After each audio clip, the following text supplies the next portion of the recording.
I've been feeling so, I've been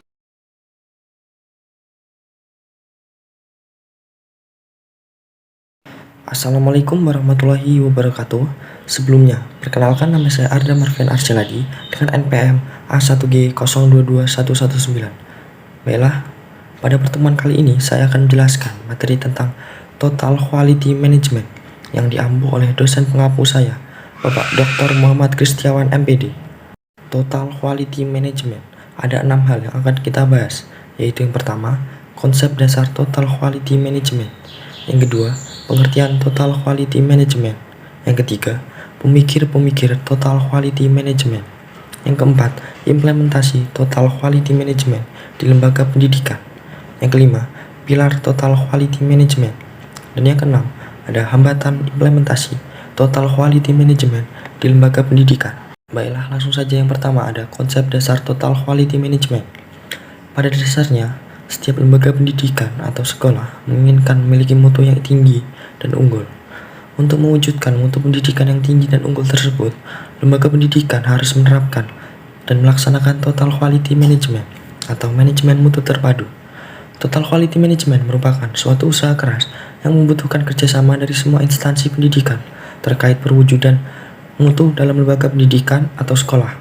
Pada awalnya, Total Quality Management berasal dari dunia bisnis dan diterapkan khusus pada dunia perusahaan saja. Tetapi seiring berjalannya waktu, Total Quality Management juga diterapkan dalam dunia pendidikan atau sekolah. Yang kedua ada pengertian Total Quality Management.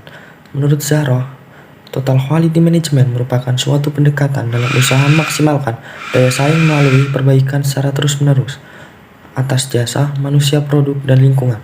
Sedangkan menurut Nasution, Total Quality Management merupakan suatu pendekatan dalam menjalankan usaha yang mencoba untuk memaksimalkan daya saing organisasi melalui perbaikan terus-menerus atas produk, jasa, tenaga kerja, lingkungan, dan proses. Ketiga ada pemikir-pemikir Total Quality Management. 1. W. Edward Deming. Yang kedua ada J.M. Juran. Yang ketiga Armand V. Feigenbaum. Yang keempat ada Philip B. Crosby. Sukses yang telah diraih oleh para ahli dalam bidang ekonomi tersebut banyak mengilhami para ahli dalam bidang pendidikan untuk menerapkan manajemen mutu berdasarkan konsep-konsep tokoh tersebut walaupun melalui adaptasi-adaptasi teori.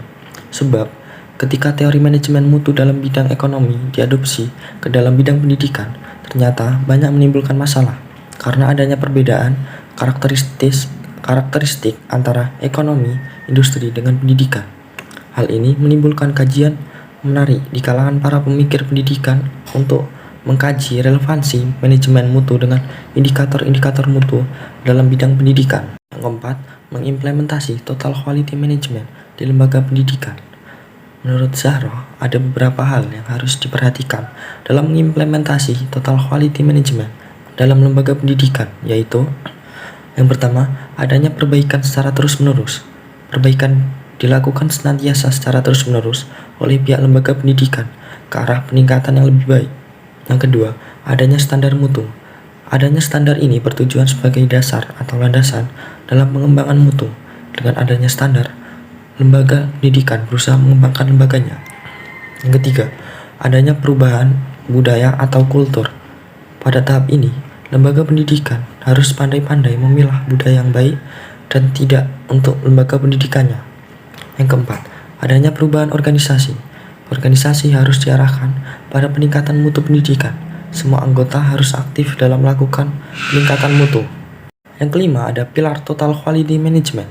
Kretsch dan Crutchfield mengemukakan bahwa terdapat 5 pilar penting dalam keberhasilan Total Quality Management, yaitu yang pertama ada organisasi, yang kedua ada kepemimpinan, yang ketiga ada komitmen, yang keempat ada proses, dan yang terakhir ada produk. Yang keenam, hambatan implementasi Total Quality Management di lembaga pendidikan. Setidaknya terdapat 2 faktor yang dapat menjelaskan mengapa upaya perbaikan mutu pendidikan selama ini kurang atau tidak berhasil. Antara lain, yang pertama, strategi pembangunan lebih bersifat input oriented.